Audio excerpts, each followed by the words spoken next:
Now that Star Wars The Rise of Skywalker is released and a lot of fans are looking forward to the future of the Star Wars franchise by Disney and Lucasfilm, obviously Lucasfilm, they are trying to expand the franchise into something new and original. This is Mike Zero. Make sure to subscribe if you're new to the channel for future Star Wars content.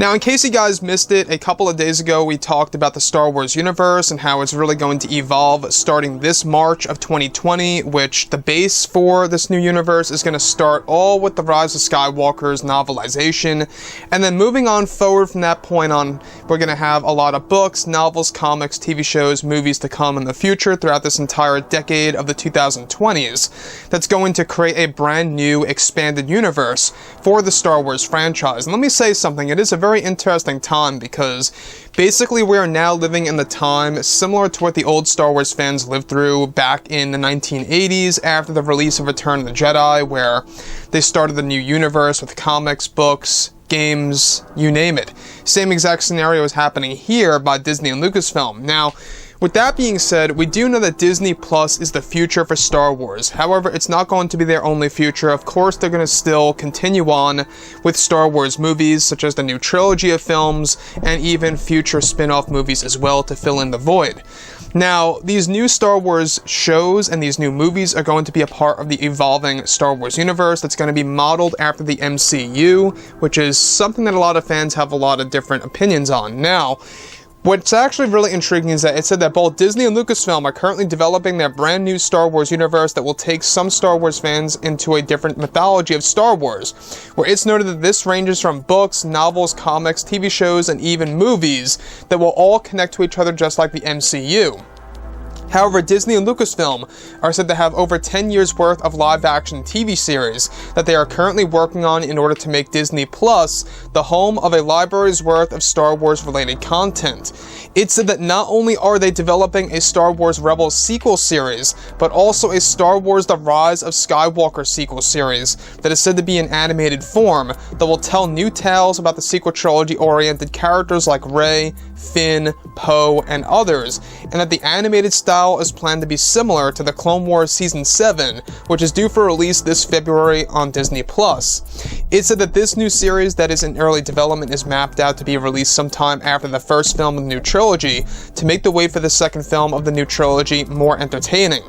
This new series is said to be in early development, however the Rebels sequel series is aimed to be released sometime after the Kenobi TV show drops on Disney Plus to fill in the void with the lead up to the Cassian Andor TV series. Now, the Rise of Skywalker sequel series is actually said to be a project that has been in early development for a number of months. However, Lucasfilm is said to be getting ready developing their new animated shows very soon for Disney Plus that will be a part of the evolving Star Wars universe. Disney and Lucasfilm are actually looking forward to make Disney Plus eventually have 2 Star Wars shows a year at some point in time in the near future. So let me express my opinions about this. Now, the thing about this that I feel is something that a lot of fans are either going to completely dislike or enjoy is because there's a lot of fans that do not like The Rise of Skywalker. That's a given. However, this show does have potential because it does give us the opportunity to perhaps see the Force ghosts of Anakin, Ben Solo, Luke Skywalker, and others again, as well as getting a glimpse of Rey's new Jedi Order and new Jedi temples, and even some action with her, you know, with the yellow lightsaber that we only got a little look at the very end of The Rise of Skywalker. Honestly, I think that was one of the big changes that needed to be made, is that they really could have left the Skywalker saber, you know, pretty much left into 2 halves, where they could have just given that to Ben Solo for the majority of the movie, at least, you know, if he turned earlier on, and they could have given Rey the yellow lightsaber to actually go up against Palpatine. That to me would have been a very interesting thing instead of having 2 blue sabers.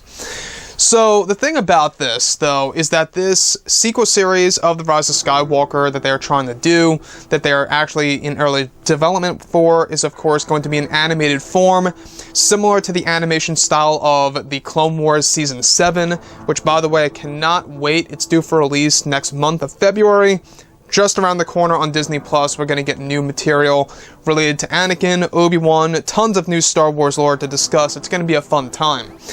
So, everything related to this, what I will say is that I think Disney should have done something different. I think that they should aim for a animated show focused on Luke, Han, and Leia, post Return of the Jedi, showing us the stories of young Ben Solo and stuff around those lines. To me, I think that would be a better sequel series, like a Return of the Jedi sequel series would have been a better, I guess you could say, choice. Since The Rise of Skywalker seems to be quite divisive, a lot of fans either love or hate this movie, and we can see that it's struggling to hit $1 billion at the box office. Do I think it will hit $1 billion? Absolutely, but it seems like it's going to take a little bit more time.